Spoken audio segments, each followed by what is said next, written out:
Existe um poder adormecido dentro de você, um poder tão antigo quanto os deuses, tão sagrado quanto o fogo do espírito e tão perigoso quanto a ignorância humana. Poucos ousam tocá-lo, menos ainda aprendem a dominá-lo. Este é o segredo da magia sexual, o mistério que separa os homens comuns dos iniciados, os que giram eternamente na roda do karma, daqueles que empunham a espada flamejante da libertação. Aqui não falaremos de prazer, falaremos de morte e renascimento. Porque todo aquele que deseja despertar seus poderes internos precisa primeiro morrer, não no corpo, mas no ego. Vocalize, transmute, silencie. E prepare-se, porque o caminho que se abre agora não é para curiosos, mas para alquimistas da própria alma. Mantras da magia sexual. Vocalizem os seguintes: Iaó ou Adai, ou O Ae Kore. Continuem depois com os poderosos mantras Kaulakau, Saulassau, Cessar. Kaulakau é o Deus interno. Saulassau, o homem terrenal, e Cessar é o corpo astral. Estes poderosos mantras desabrocham todos os nossos poderes internos. Já falamos do Inri e suas modificações. O alquimista não deve esquecer nenhum destes mantras. O arcano 9 do tarô mostra o ermitão sábio e prudente, envolto no manto protetor de Apolônio, que simboliza a prudência. Ele apoia-se no bastão dos patriarcas e ilumina-se com a lâmpada de Hermes, a sabedoria. O alquimista deve fazer sempre a vontade do Pai. Deve ser humilde para alcançar a sabedoria e, depois de consegui-la, deve ser ainda mais humilde do que ninguém. Melhor é calar e morrer. Morrendo o Adão do pecado, nasce o Adão Cristo. Arcano 10. A retribuição. Precisamos estudar a roda cosmogônica de Ezequiel e vamos fazê-lo neste capítulo. Nesta roda, acha-se o batalhar das antíteses. Hermanubis sobe pelo lado direito da roda fatal e Tifão desce pela parte esquerda. Eis a roda dos séculos, das reencarnações e do karma. Sobre a roda está o mistério da esfinge, empunhando em suas garras de leão a espada flamígera. Esta é a roda das antíteses, a serpente de bronze que curava os israelitas. No deserto e da serpente tentadora do Éden, combatem-se mutuamente. Todo o segredo da árvore do conhecimento está na roda. Os 4 rios do paraíso saem do manancial único. Um deles corre pela selva espessa do sol, regando a terra filosófica com o ouro da luz. Outro circula tenebroso e turvo pelo reino do abismo. A luz e as trevas, a magia branca e a magia negra, combatem-se mutuamente, Eros e Anteros. Caim e Abel vivem dentro de nós mesmos em intenso batalhar e continuarão até que descubramos o mistério da esfinge e empunhemos a espada flamejante para nos libertarmos da roda dos séculos. A consciência lunar dorme profundamente. Ela é o produto da infiel memória. O ser humano tem consciência apenas daquilo que recorda, e ninguém pode ter consciência de coisas que não recorda. O Adão do pecado é memória, é consciência lunar e é o próprio eu reencarnante. Os clarividentes afirmam que está constituído pelos átomos do inimigo secreto, sendo um remanescente tenebroso de nosso passado lunar, a larva do umbral. Os discípulos gnósticos devem compreender que este tipo de consciência lunar significa algo diferente, de ser consciente e de alguém que seja consciente disso. A consciência lunar está submetida a toda classe de limitações, qualificações, reações, restrições. Trata-se de um produto da matéria, o resultado da hereditariedade, da raça, da família, dos hábitos, costumes, preconceitos, desejos, medos, apetites, etc. O Adão do pecado, com sua consciência lunar, reencarna-se imaginando ganhar experiência na escola da vida. As experiências complicam e robustecem o Adão do pecado. A humanidade inocente do Éden agora se transformou na humanidade terrível e perversa da bomba atômica e da bomba de hidrogênio. O menino inocente com as experiências se converte no ancião astuto, desconfiado, malicioso, avarento e medroso. Isto é a consciência lunar.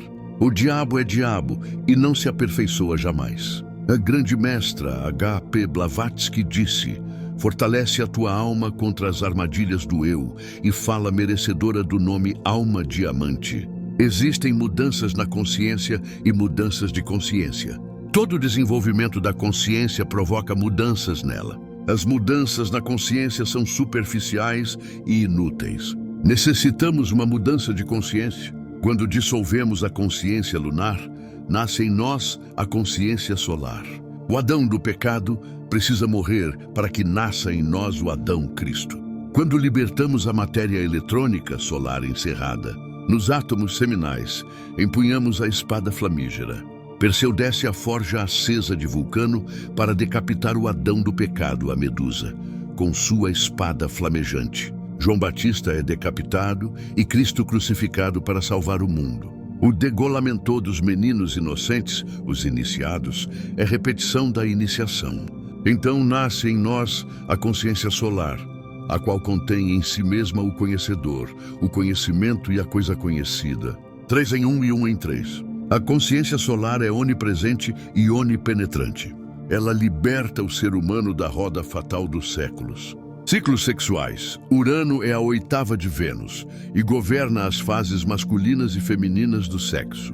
Tem um ciclo sexual de 84 anos, o qual se divide em períodos de 42 anos, positivos masculinos e negativos femininos. Urano apresenta sempre seus polos para o Sol. Durante 42 anos, apresenta o polo positivo e por 42 anos, o polo negativo para o Sol. Agora, compreendemos de onde nasce o estímulo alternado dos dois sexos. O biorritmo maravilhoso dos 84 anos. A roda dos séculos gira em períodos de 40. Durante a metade, impõe-se o sexo masculino e na outra metade, impõe-se o sexo feminino. O ciclo sexual de Urano está de acordo com o tempo médio da vida humana. Isto significa que, na idade madura, vibra em nós o ciclo sexual oposto ao que regeu a primeira etapa de nossa vida e sentimos-nos sexualmente estimulados. Agora, compreendemos por que os homens e as mulheres de 40 anos estão de fato maduros para trabalhar na grande obra. Os sentimentos sexuais são mais vigorosos nesta idade. Luz e consciência. Luz e consciência são dois fenômenos de uma mesma coisa. A maior grau de consciência crística corresponde a maior grau de luz. A consciência Cristo do Sol está sendo absorvida pelos planetas de forma gradual. Quando os planetas de nosso sistema hajam absorvido integralmente a divina consciência solar, a vida, a luz e o calor já não ocuparão unicamente o posto astronômico do Sol e todos resplandecerão como sóis. Este é o caso do gigante Sol Antares, 1 milhão de vezes mais rarificado que o nosso Sol. No sistema solar de Antares, a luz não está focalizada exclusivamente no Sol central. Cada um dos planetas tornou-se um Sol. As humanidades planetárias podem gozar da consciência solar. O resultado dessa sorte são os esplendores do sistema solar de Antares. Os 10 sefirotes. Fala-se de 10 sefirotes e, na verdade, os sefirotes são 12. O 11º sefirote é o Ain Sof, sendo que sua antítese tenebrosa, o abismo, é o 12º sefirote. São 12 esferas ou regiões universais que se penetram e compenetram mutuamente sem confundirem-se. As 12 esferas gravitam em torno do átomo central do signo do infinito. A humanidade solar desenvolve-se nessas 12 esferas. Já dissemos que o signo do infinito acha-se no centro da Terra, em seu coração. Os 10 sefirotes de vibração universal emanam do Ain Sof, a estrela microcósmica que guia nosso interior, o ser real de nosso ser. Dele desprendem-se os 10 sefirotes assim. Primeiro sefirote, Keter, o ancião dos dias. Segundo sefirote, Chokmah, a região da sabedoria. Terceiro sefirote, Bina, a inteligência divina. Quarto sefirote, Chesed, o mundo do íntimo. Quinto sefirote, Gebura, o mundo da alma-consciência.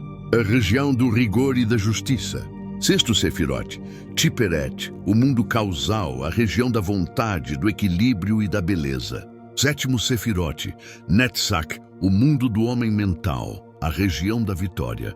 Todo aquele que consegue libertar-se dos 4 corpos do pecado torna-se um Buda. Oitavo Sefirote, Gaod, o esplendor, a região do corpo astral. Nono Sefirote, Gesod, o fundamento, o sexo, o plano etérico. Décimo Sefirote, Malchut, o reino em geral, o mundo físico. Malchut é um filtro supremo. Desta região, saímos para o Ein Sof, ou para o abismo. Essa é a lei. Os 10 sefirotes são atômicos e podem ainda se reduzirem a 3 tábuas. 1. Tábua dos quanta de energia radiante que vem do Sol. 2. Tábua dos pesos atômicos dos elementos da natureza. 3. Tábua dos pesos moleculares dos compostos. Esta é a escada de Jacó que vai da Terra até o céu. Todos os mundos da consciência cósmica se reduzem a 3 tábuas. Os 10 sefirotes conhecidos provêm de Séfira, a mãe divina que reside no templo coração. Chave para o conhecimento direto. Os discípulos gnósticos precisam aprender a sair do corpo físico em seus veículos interiores, com plena consciência, para penetrar nas diversas regiões sefiróticas. É necessário conhecer diretamente as 12 esferas de vibração universal, onde todos os seres do universo vivem e se desenvolvem. Concentrem-se no chakra do coração, onde mora a divina mãe cósmica. Supliquem a Séfira, a mãe dos sefirotes, rogando para que ela os tire de seu corpo físico e os leve aos diversos departamentos do reino para estudar diretamente os sefirotes da Cabala. Rezem muito e meditem na Mãe Divina enquanto vocalizam mentalmente os seguintes mantras: Lifaros, Lifaros, Licanto, Ligoria. Vocalizem estes mantras, dividindo-os em sílabas. Se observarem cuidadosamente a inteligente fonética destes mantras, virão ressaltadas as 3 vogais I-A-O dos grandes mistérios. Nestes sagrados mantras da Cabala, esconde-se e combina-se o I-A-O. Os discípulos devem dormir vocalizando com a mente estes 4 mantras cabalísticos. Quando despertarem do sono normal, pratiquem um exercício retrospectivo para recordar o que viram e ouviram no período de sono. A iniciação fujam daqueles que vendem iniciações. Recorda, bom devoto, que a iniciação é a tua própria vida. Se quereres a iniciação, escreve-a sobre uma vara. Aquele que tiver entendimento que entenda, porque aqui há sabedoria. O caminho da libertação está representado pela vida, paixão, morte, ressurreição e ascensão de nosso adorável Salvador. Recordem que o ego não recebe iniciações, portanto, não se presumam de iniciados. Não digam, eu tenho tantas iniciações. Eu tenho tais poderes, porque isso é soberba e vaidade. Só o íntimo recebe iniciações. Nós, pobres homens, nada mais somos do que a sombra pecadora daquele que nunca pecou. Devemos procurar morrer cada vez mais em nós mesmos, para que nasça em nós o Filho do Homem. O hieróglifo do arcano 11 do tarô é uma mulher formosa, coroada com o signo do infinito, que tranquila e com uma serenidade olímpica, fecha com as próprias mãos as fauces de um furioso leão. Os tronos dos reis divinos sempre foram adornados com leões de ouro maciço. O ouro significa o fogo sagrado do Kundalini. Isto nos faz lembrar de Horus, ouro. Precisamos transmutar o chumbo da personalidade no ouro do espírito, trabalho que só se torna possível no laboratório do alquimista. Quando o pombinho alquimista é coroado, se transforma em um deus do fogo e fecha com as próprias mãos as fauces terríveis do furioso leão. O ouro potável da alquimia é o fogo sagrado do Espírito Santo. Seria impossível o ligamento da cruz-homem no triângulo espírito sem o ouro potável. O número 11 consta de 2 unidades que Henry Kunrath traduz nestas 2 palavras: solve et coagula. Precisamos acumular o fogo sagrado e depois aprender a projetá-lo. A chave está na conexão do membrum virile com a genitalia mulieris. Aquietamento do membrum virile e do genitalia mulieris e de quando em quando suave movimento. transmutar os instintos animais em vontade, a paixão sexual em amor, os pensamentos luxuriosos em compreensão e assim vocalizar os mantras secretos. O número 11 decompõe-se cabalisticamente assim: 1 + 1 = 2. 1 masculino e 2 feminino. O céu é masculino como Yang e seu elemento é o fogo. A terra é feminina como Yin e seu elemento a água. Na doutrina taoísta encontramos o tantrismo branco. O Yin Yang, o dragão e o tigre são o eixo do taoísmo. Segundo a interpretação taoísta, o Yin Yang é o produto do Tai Chi, a matéria-prima do universo. Da união sexual deste par de opostos vem a criação. No tantrismo branco da Índia e do Tibete existe o Maituna, magia sexual. O budismo tântrico branco, o taoísmo chinês e a legítima yoga tibetana praticam o arcano AZF. Apenas os pseudo-iogues infrassexuais, que abundam tanto na América e na Ásia, odeiam o arcano AZF. A alquimia chinesa é a base das autênticas escolas de yoga. As lojas amarelas são escolas de regeneração. Os infrassexuais odeiam mortalmente as escolas de regeneração. Regenerar-se significa gerar-se novamente, criar-se de novo, tornar a criar-se. Nascer de novo é um problema absolutamente sexual. As escolas de regeneração estão governadas por Netuno. Este planeta tem um ciclo de 165 anos que controla as épocas de atividades públicas e secretas destas escolas. O esoterismo das escolas de regeneração é arcano AZF. Os mestres destas escolas ensinam aos discípulos a ciência que lhes permite a dissolução do si mesmo. O não-eu precisa nascer em nós. Algo velho deve morrer no homem e algo novo deve nascer. Regeneração significa criar dentro de nós mesmos um novo cosmos. Apenas o trabalho com o Leão do Fogo possibilita esta criação. Os chakras das glândulas sexuais estão controlados por Urano, porém, as escolas de regeneração são de tipo netuniano. Os grandes astrólogos afirmam que a glândula pineal está influenciada por Netuno. A potência da glândula pineal depende da potência sexual. Grandes escolas de regeneração existiram no transcurso da história. Basta recordar a escola alquimista dos Rosacruzes, que se fez secreta no ano de 1620. Outras escolas vêm chegando à memória, como a Aryabharta Ashrama do Tibete, a seita dos maniqueus de origem persa, os famosos sufis com suas sagradas danças, os templários, etc. Todas elas foram escolas de regeneração e em todas elas praticava-se o coitus reservatus. As escolas de regeneração constituem a cadeia de ouro da loja branca. O Kundalini pode ser projetado para qualquer chakra ou para qualquer lugar distante. Nas vértebras cervicais, o Kundalini toma a forma do Quetzal. Esta é a ave de Minerva. No momento supremo da cópula sagrada, podemos enviar a ave de fogo para cada um dos 7 chakras, a fim de despertá-los totalmente. O pássaro Quetzal, tanto do homem como da mulher, se nutre com a água do poço, o ens seminis. O homem e a mulher podem ordenar ao Quetzal e a ave de fogo obedecerá. O poderoso mantra Jauri é a chave secreta que nos confere o poder de mandar no Quetzal. Esta ave milagrosa pode transformar-nos o rosto em caso de perigo, pode fazer-nos invisíveis e pode despertar qualquer chakra do corpo astral.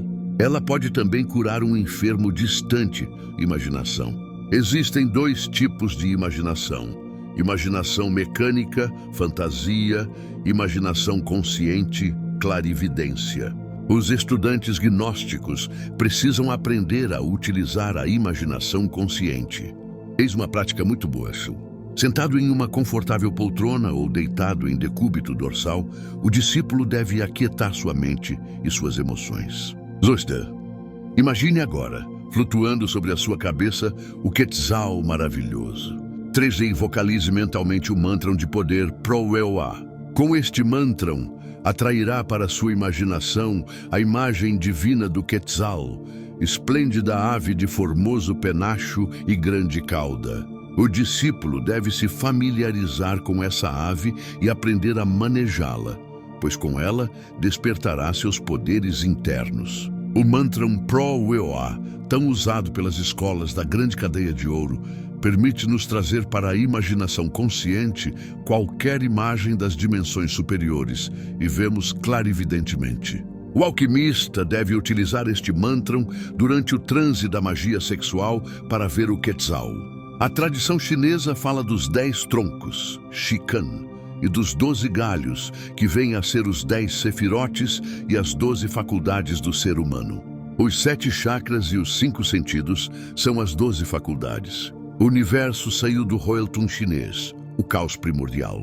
Os 10 troncos e os 12 galhos saíram do caos. Em alquimia, ele é o Ens Seminis, o Lapis Philosophorum ou pedra fundamental. Todo o Mysterium Magnum acha-se encerrado nessa suma matéria.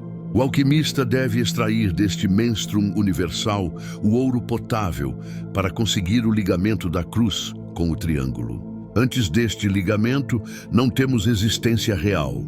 Os 4 corpos do pecado, físico, etérico, astral e mental, estão controlados pelo eu. O eu não é o ser divino do homem.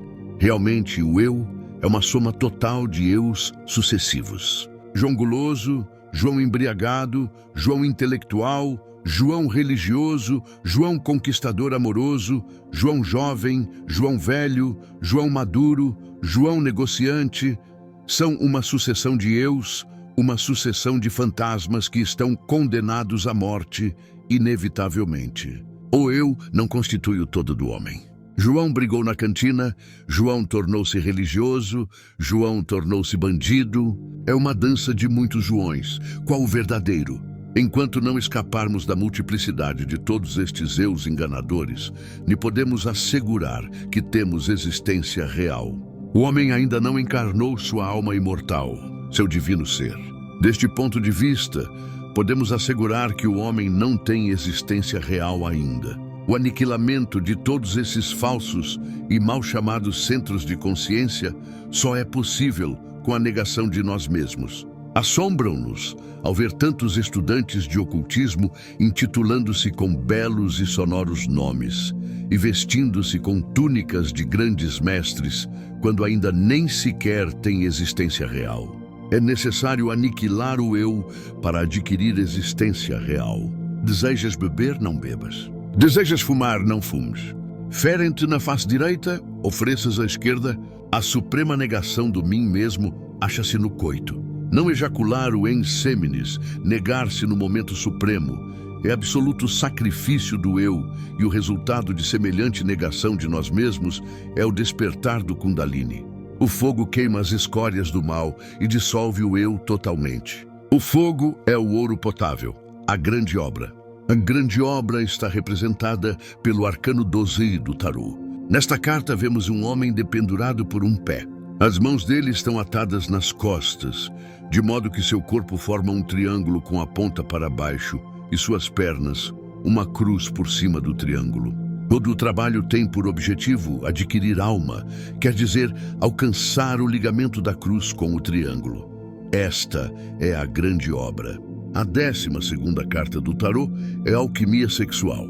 A cruz homem deve se ligar com o triângulo espírito mediante o fogo sexual.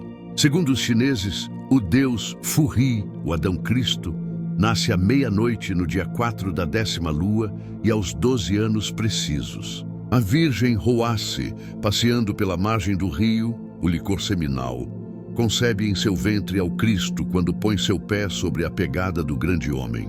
As quantidades 4, 10 e 12 devem ser estudadas à luz dos capítulos 4, 10 e 12 do presente livro. Existem 2 classes de tantrismo no Oriente. No tantrismo positivo, ensina-se a não ejaculação do Ens Seminis, e no tantrismo negativo, pratica-se a sua ejaculação. Há também um tantrismo cinza, no qual não se dá importância à questão da ejaculação seminal. Este último é perigosíssimo, porque pode conduzir os estudantes ao tantrismo negativo, tantrismo negro. A yoga sexual positiva pratica-se sem a ejaculação do licor seminal. Existe uma sadhana tântrica para a conexão do membrum virile e da genitália mulieris. A conexão realiza-se depois de um intercâmbio de carícias entre o homem e a mulher. O casal permanece quieto e com a mente em branco para que o eu não intervenha. Assim chegam ao êxtase durante esta sadhana tântrica. Os yogis tântricos realizam todo o trabalho sob a direção de um guru. O único movimento sério que existe na Índia é o tantrismo branco e ele proíbe a ejaculação do enseminis. O arcano 12, o apostolado, é profundamente estudado na chave número 12 de Basílio Valentim e é importante compreendê-la. Da mesma forma que o leão transforma a serpente em sua própria carne quando a devora, assim também a pedra filosofal ou pó de projeção, leão vermelho ou fogo vivo, tem o poder de transformar ou transmutar os metais imperfeitos em sua própria substância ígnea. Os metais vis são os falsos valores que constituem o eu. O fogo transmuta os eu. Eu dissolve-se a fim de adquirirmos alma. Ser é ser diferente. Sem o fermento do ouro, o fogo, ninguém pode compor a pedra filosofal ou desenvolver a virtude tintória. A tintura do fogo tem o poder de penetrar em todos os corpos internos para transformá-los radicalmente. O semelhante une-se ao semelhante para transformá-lo. O fogo transforma-o Chumbodá, personalidade no ouro do espírito. A síntese da grande obra está representada por 3 serpentes que simbolizam o mercúrio, o sal e o enxofre. A ave fênix levanta-se de suas próprias cinzas. Os alquimistas devem trabalhar durante 12 horas para conseguir o fermento do ouro. Eis aqui o arcano 12 da Cabala. Quem possua ouro fermentado poderá ter a sorte de ser realmente. O homem é uma máquina adormecida. Se tu queres despertar do sono profundo em que vives, não te identifiques com os desejos, dramas, prazeres, emoções, passagens de tua vida, etc. A cada passo, chama-te a vigilância. Recorda, bom discípulo, que as pessoas estão sonhando. Analisa todos estes sonhos em que vive a humanidade, porém, para que venhas a despertar, não te identifiques com eles. As pessoas acreditam estarem despertas por não estarem no leito e, no entanto, estão com a consciência profundamente adormecida. Sonham. Tudo o que vês entre as pessoas são simples sonhos. Recorda que não identificação não significa abandonar teus deveres como pai, mãe, filho, etc. Não te identifiques e assim despertarás do sono profundo em que vives. Arcano 13, a imortalidade. O arcano 13 do tarô é o arcano da morte. Realmente a morte é o regresso à matriz. A vida e a morte são 2 fenômenos de uma só e mesma coisa.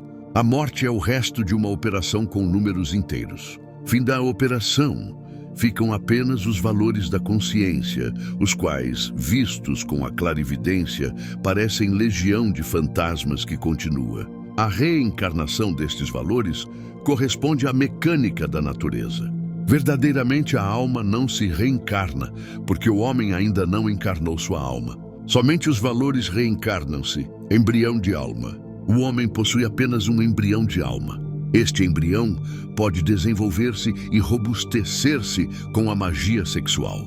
Às vezes, o embrião julga ser o todo e esquece-se de sua origem. Quando isto acontece, fracassamos totalmente. O homem deve alcançar a imortalidade que ainda não possui. Apenas aqueles que encarnaram sua alma são imortais. Menteu disse que o homem tem uma mente. Nós dizemos que o homem tem muitas mentes. Cada fantasma do eu pluralizado tem sua mente e sua auto-independência. O homem é uma máquina adormecida manejada pela legião do eu. Necessitamos engendrar a mente Cristo, Astral Cristo. Quem cria o Astral Cristo pode se imortalizar nesse corpo. O Astral Cristo nasce somente com a magia sexual. Aquelas pessoas que em reencarnações passadas deram origem ao Astral Cristo conservam a memória de suas vidas passadas e sabem entrar e sair do corpo à vontade. Essas pessoas são imortais. O homem comum e vulgar não tem identidade verdadeira, because através dele apenas se expressam os fantasmas do eu pluralizado. Depois da morte, o homem é legião. Quem encarna a alma adquire identidade verdadeira. O homem é um ser em potencial vontade. O homem confunde a força do desejo com a vontade. Precisamos engendrar a vontade de Cristo. Laboratorium Oratorium. O adepto e sua mulher devem trabalhar no Laboratorium Oratorium juntos.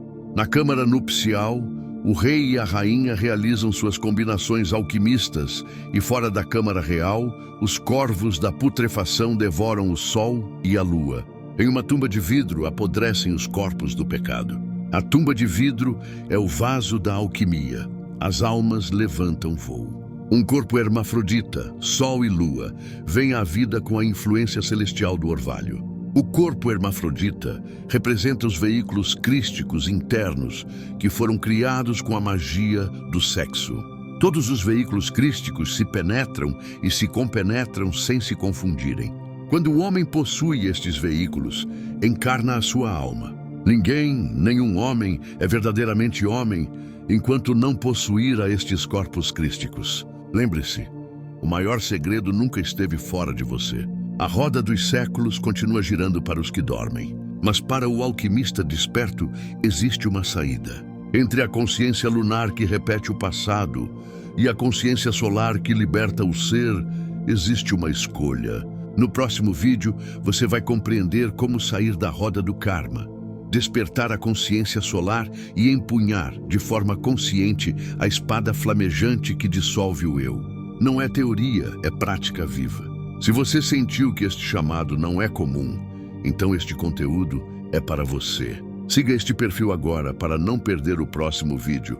Ative as notificações. Porque o que vem a seguir não é para curiosos. É para quem está pronto para morrer como homem comum e renascer como iniciado. Continua e não perca.